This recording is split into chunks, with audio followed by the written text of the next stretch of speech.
Hi everyone, this is Bhavika and today we have with us Miss Eva Verma. She is a mountain climber.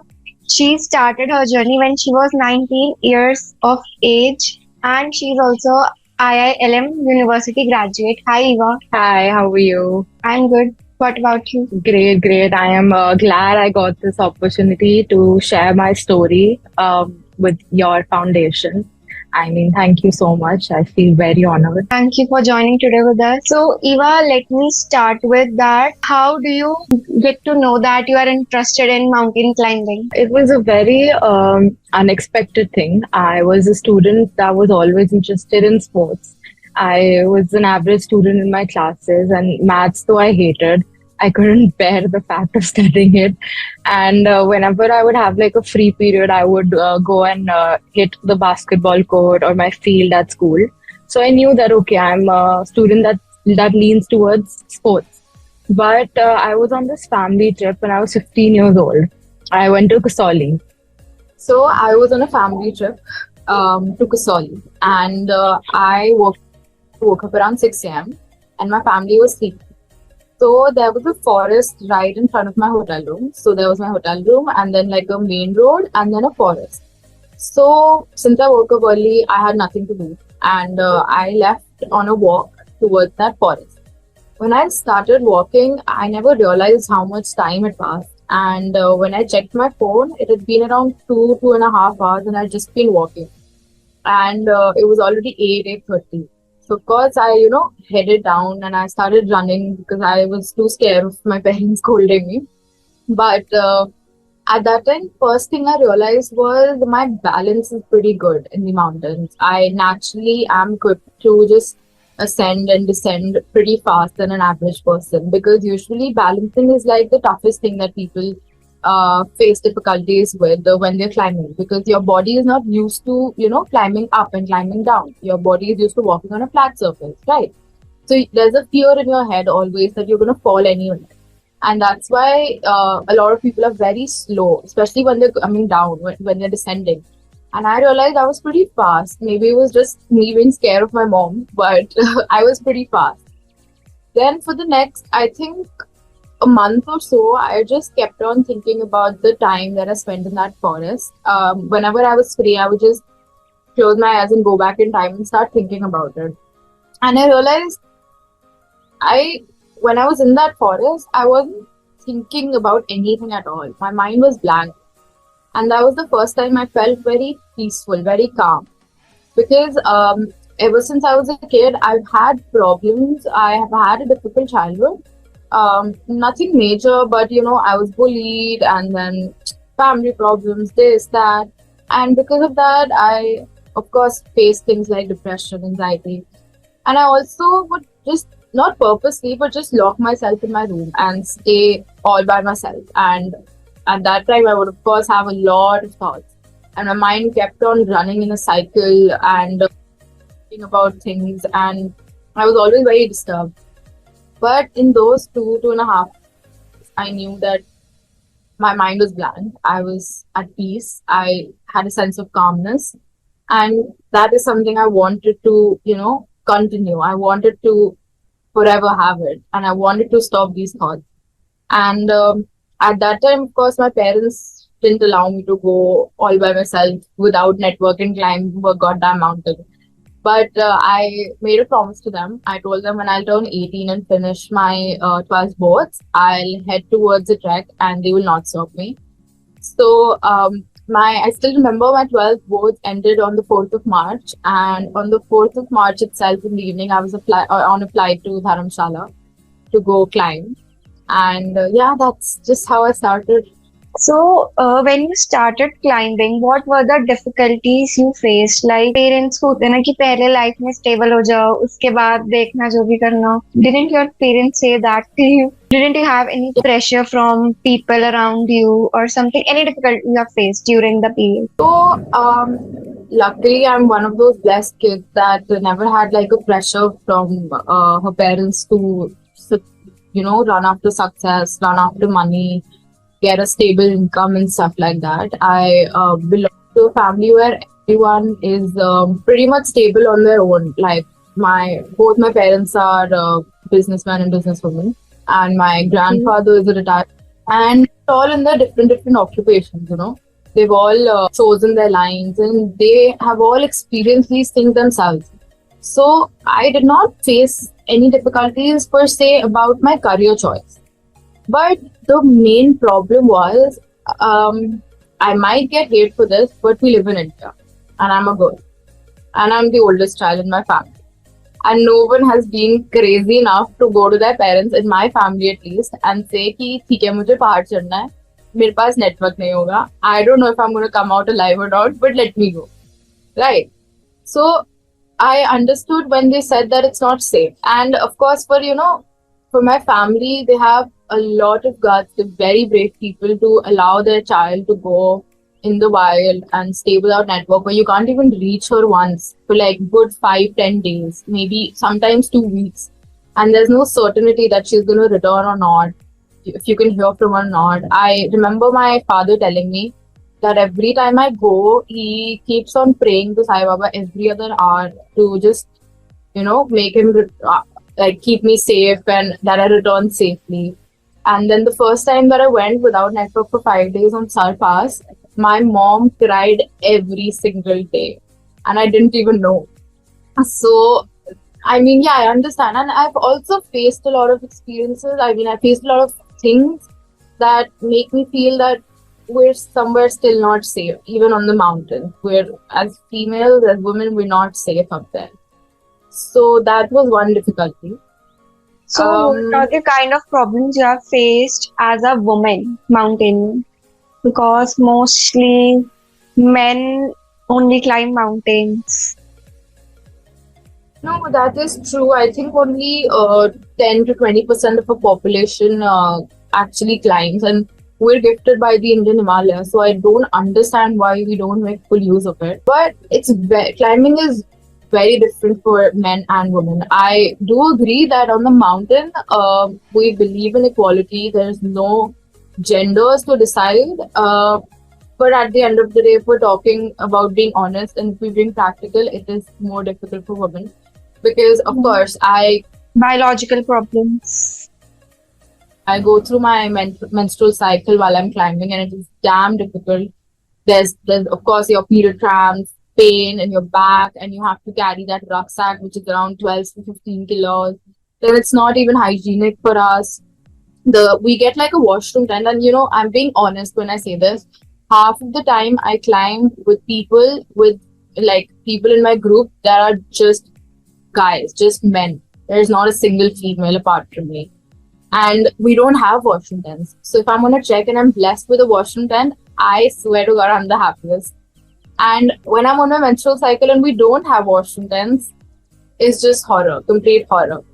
And even apart from that, even apart from your menstrual cycle, female bodies, a lot of them are not built to carry that weight that we do, right? And you have to train a lot harder than men, because I have trained with a lot of climbers that are, men, and I see that it's a lot easier for them. If they're training 2 hours a day, I will have to train 4 hours a day. I will have to prepare my body that way. And as soon as it's said that as soon as women reach in their 40s, their body starts to give up. You have like back pain, you have your menopause and different things like that. Exactly. And even if they do, I completely understand, but still at the end of the day, I'll say it's so much tougher for a female. So, when you climb with men, do you see any support from their side, like when you're on menstruation or whatever, when you cannot carry a lot of weight and you have some problems? Do you see help from their side, or they're just No, see, I'll be very honest with you. When you're climbing, the main rule is you've got to have your own back. If you can't be stable and if you can't be prepared to save yourself from anything, then no one's coming back to save you. And that's what climbing teaches you. It teaches you to be powerful. It teaches you to be independent. And if you can't help yourself, no one's coming to help you. So I don't expect any help from anybody, whether it's a male or a female. I have to be honest, when I initially started trekking, I was 18 years old. I was fresh out of school, and I was a very immature kid. Because what is 18? What is some 18-year-old girl, right? But I would see couples, I would see friends, I would see batchmates, I would see husband wives climbing together, and I would feel a little demotivated. I would feel a little lonely because who wouldn't want some help? Who wouldn't want some love up there when it's climbing is So basically cold. torture.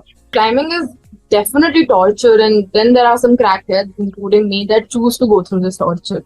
Um, but I don't expect any help from anybody because the number one, now that I've started a company, I'm leading people on top of mountains. I definitely believe that you need to first learn how to help yourself. And then once you're good enough, you can go out there and help other people. So you started after your 12, so you didn't do graduation or something. I'm still in college, I'm still in third year at ILM only. Oh, yeah. So So it's a regular college or like correspondence? regular college, but they're very supportive people. They understand that this sport requires time and it requires a lot of training, and they allow me to manage both of these things together. ILM is one reason that I could reach where I am today because I always wanted to have a degree, but I always wanted this career as well. So if I couldn't like get into ILM, then I would have just had to give up my dream of having a degree and just chase my career as a climber. But it's ILM that allowed me to, because all my professors, my batchmates, everyone's really supportive and they really respect my work, which just I'm just grateful. So you want to pursue your career in climbing only. Right. I of course everybody, climbing is a very expensive sport. And in our country though it's not even a sport. So for Indians to go climb abroad, it is a big, big toll on their pocket.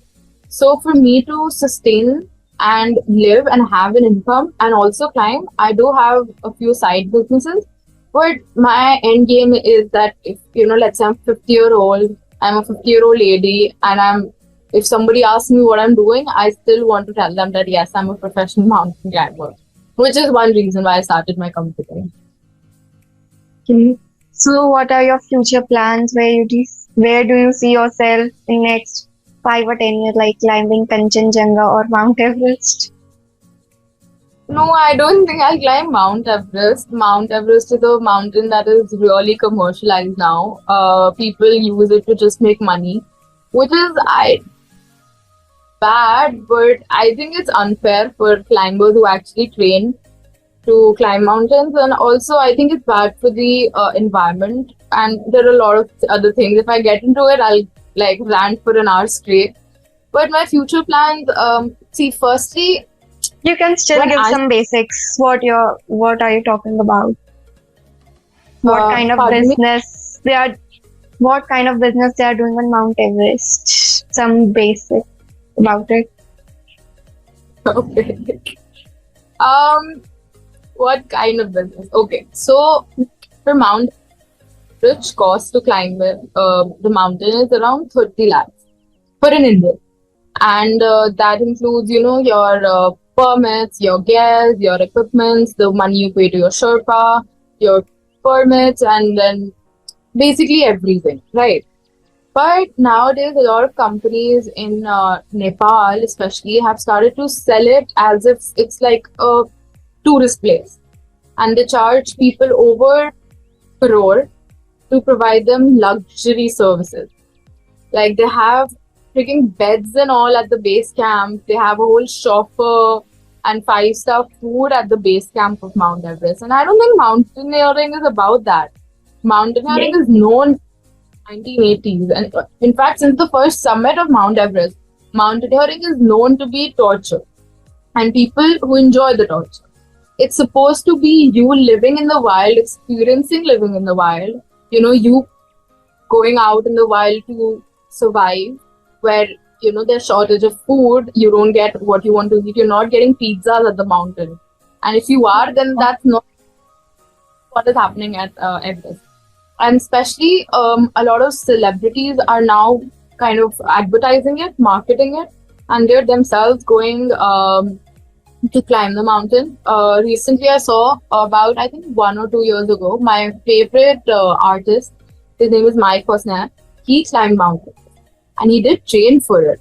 but the amount he paid to stay there, it is shocking. And I feel he should have just gone like a normal person, trying to climb a mountain and lived like everybody does.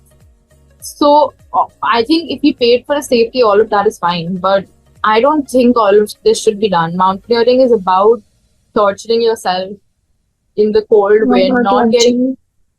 It has been commercialized so much, and there's nothing we can do about it. So I just choose to stay quiet. Okay.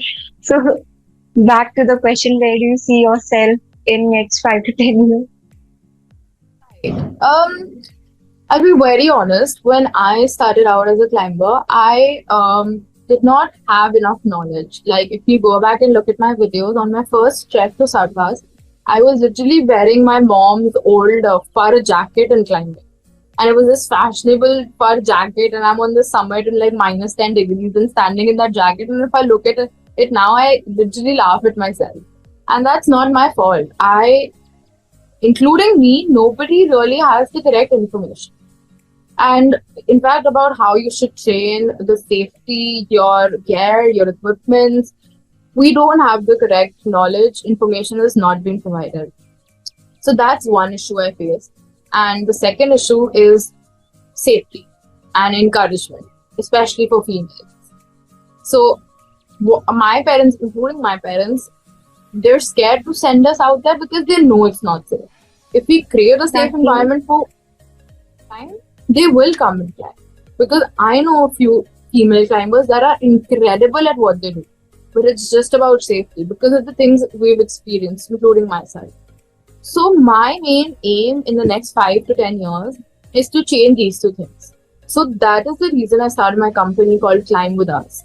So now what I do is, firstly, if I get a call from a female client and she wants to go on a trek with me, even if there's one female in the group, I make sure I go and I climb that mountain myself in that group for that specific female, even if I've climbed it like 5 times. I make sure I'm on that mountain with her, making her feel safe and letting her know that you're not alone in this sport. And the other thing that I mentioned about knowledge, I take this initiative that when I get a group of clients and they're like beginners, they haven't been on a single trek, and the first trek that they're going on is with me. I make sure I call them and I tell them what all they need, how they need to prepare, how they need to train. I call them at least a month ago and I start telling them how they need to train. I keep a track on their training. I even take them shopping. I take them to the specific store. I select like a group of people, 5, 6 people. I tell them a specific time and I go with them and I take them shopping. I tell them, okay, buy this, buy that. This is right for you, etc., etc. Or if I'm not available, I video call them. I literally shop with them. So they have all the knowledge they need. And even throughout the trek, I sit with them, I talk to them, I tell them each and everything. If they're even drinking water, I'll tell them where that water is coming from, how much they should drink, at what time they should drink it, when they should drink cold water, hot water. All bits and pieces of information that if I spread to 5 people and I start building a chain, they'll spread it to 10 more, then 15 more. And maybe one day we reach a place where climbing is actually known to people, where they have the right knowledge. Because right now, if I go on the road and ask anybody about cricket, I'm damn sure they would know which batsman did what, which bowler did what. But if I ask them, अच्छा आपने कोई पहाड़, Everest, बस वही पता है हमें, and that's shocking to me. So these are like on next 5-10 years, में तो we'll reach somewhere at least. Like you are telling about कि लोगों को इतनी नॉलेज नहीं है, क्या इक्विपमेंट्स यूज करने चाहिए, क्या कपड़े पहनने चाहिए, वट एवर माउंटेन क्लाइंब करते हुए. तो can you please tell us about कि क्या इक्विपमेंट्स हम लेके जा सकते हैं? Sure. So when you're climbing a mountain, there are 3 different things. First of all, there is a hike, there's a trek, and then there's an expedition. A hike is like a thing that goes on for a few hours or maybe one day, and you don't need any equipments for that. You just need like basic fitness. कि चलो एक दिन में anybody that is not also very fit can go and do it. कि चलो खींच के कर लिया and then वापस नीचे आ गए. And it's not also very high. Like hikes are usually till 3,000 meters, not high all. And then comes trekking. trekking has its own levels as well. There's easy, moderate, and difficult. Easy treks are like 2 to 3 days long, where you'll just be climbing throughout the day for let's say 4 or 5 hours, and then you'll have your campsites, you rest there, and in 3 days you'll finish it. Then there are moderate and difficult treks that are at high altitudes, around above at least 4,000, 4,500 meters, and you need proper equipment for that. And then comes an expedition. Expedition is proper climbing.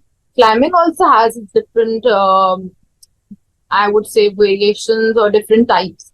There's ice climbing, rock climbing, mountain climbing, and different types. But to explain it briefly, an expedition is when you have the proper knowledge to use the right equipment. You need technical skills, you need to practice those skills, and you need proper equipment to survive in that altitude.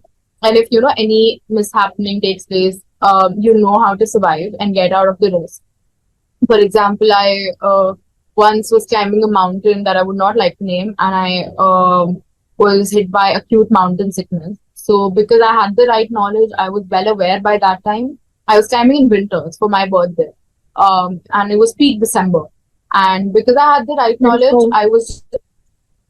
but I could still get out of the situation easily without hurting myself or putting my guide in a risk.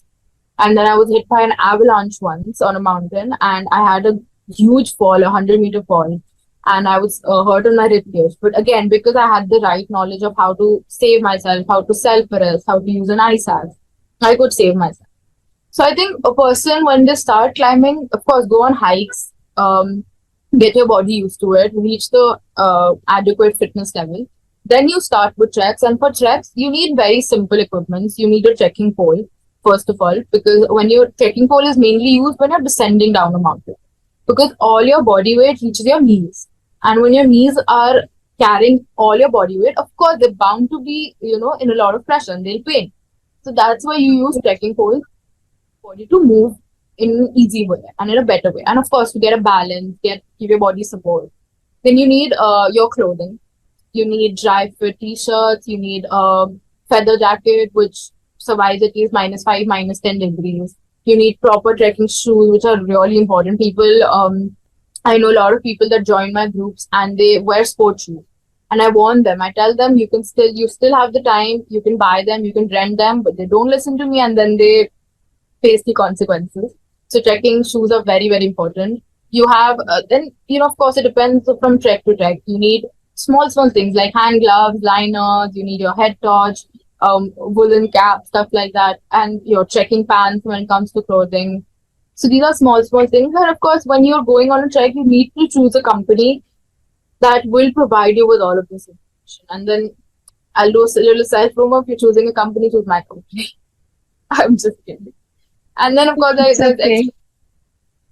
by the time you reach the stage of going on an expedition, you're well aware of what all you need to carry. जब हम mountaineering शुरू करते हैं, a person is new to it. So where should he or she start it? कि मतलब कौन से mountains climb करने से हमें शुरू करना चाहिए? और See, you have a lot of options in this field when you're starting out. आप या तो छोटी छोटी हाइट्स पे जा सकते हो, 8-9 घंटे, spend 8-9 hours, go to any hill station, go on a hike all by yourself, and just to test your fitness level. ये तो personal level पे होगा. अगर आप किसी कंपनी के साथ जा रहे हो, starting off, go on a trek that's in the easy category, 2-3 दिन जितना. If you're going somewhere in Himachal, there are really beautiful treks, जो बहुत easily कोई भी इंसान कर लेगा.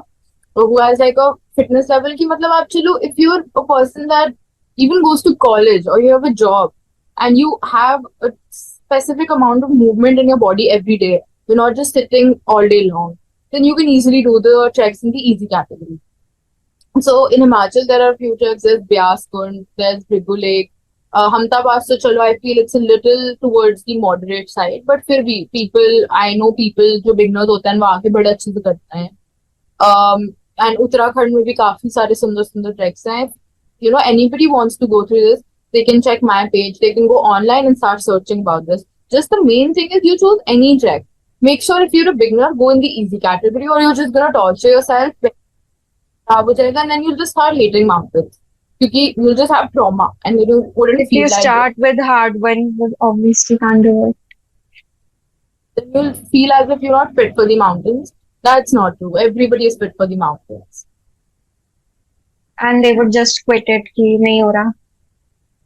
They a lot of people quit. I mean, when I take groups, I have a lot of females who are a little overweight, and if he देख के ही मतलब दूर से देख के they like नहीं मैम हमसे नहीं हो नहीं पाएगा. होगा. And मोटिवेशनल स्पीच 30 मिनट तक, and then I walk with them, I hold their hand, and I'm like नहीं चलो तुम तो करोगे. And then my main aim is उनको करवाऊँ मैं ये, ताकि वो boost of confidence. So I want to ask कि जैसे जब हम mountain climb करते हैं, it's a very expensive sport for sure. तो what is the expenditure? मतलब कितना amount लग सकता है basically? So when we talk about expenditure, there are a few one-time investments, like you're checking clothing. If I'm talking about checks only, right? There's your clothing, there's your equipments and all, but that's a one-time purchase. You keep them, you buy them, you keep them, and then they'll do you good for like at least 2 to 3 years. Like I have equipments जो मैंने 2021 में लिए थे, वो आज तक बहुत अच्छे से काम कर रहे हैं. But if I'm talking about a simple trek and the expense of going on that trek, so in the Indian Himalayas, it starts from around 5 to 7,000 any basic trek, and then 20, 25,000, sometimes 30,000. I myself have paid like 35,000 for going on a trek. So it keeps on increasing like. And then if you look at it, it's not bad because end of the day we're helping the people of our country only, because this money goes to your kitchen team, your guides that are helping you on the mountain, that are making your job easier. Because if I ask you that you're on a trek and go cook food in that weather, in like there's a lot of wind, it's pretty cold, and then I'm asking you to cook food and wash utensils and stuff like that using the cold water, I'm sure 90% people will give up. So they are out there, the kitchen team, your guides. I mean, I always salute them, and I always try to help them as much as I can, because they are the actual heroes of climbing, and they are the actual people that help us out there. So this expense is absolutely valid and justified. But हाँ, इतना खर्चा तो होता है. Then when you keep going up, when you like do expeditions, the expense can start from 30,000, it can go up to 1 lakh, 1.5 lakhs. It keeps on increasing like that. So, Eva, let's wrap up the interview with last question. That what is your message for people watching this interview, and especially for young girls who are watching this? What is your message to them? I think my message is very simple. I want everybody watching this to find out what they're actually passionate about, find out what is their mountain, and overcome that and climb that mountain. And if there's anybody around them, whether it's their parents, their family members, their friends, who are stopping them from doing this, I would say just listen to your heart. Find out what brings a fire inside you, and go follow it with your whole heart. Work hard for it. Even if you have to like work for 18 hours a day, not sleep, not go out with your friends, not have fun, forget about everything and just follow what you want to do. Because even when I started off, I had to fight with everybody that I knew for a month or so. And then I was able to convince my parents to go on a 1 day hike. And that was also a lot of torture, because they would call me every 1 hour, every other hour or so, and they would ask me what I'm doing, where I am. Blah. And then, of course, you miss out on a lot of things. I'm sacrifice a lot to achieve something. I'm not able to be there for all my friends, all my family members all the time. And I'm in the mountains for 15 days a month. And it is difficult to stay away from everybody. But at the end of the day, you gotta do what you gotta do.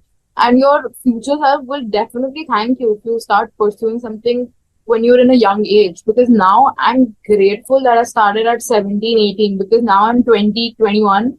And I already am at a place where people reach when they're like 25, 26. Because they're scared of starting.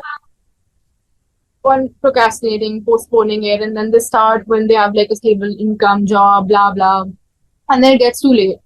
So I want to tell everybody, go out there, explore the world. There's so much to do, not just mountain climbing. We have so many options in today's time.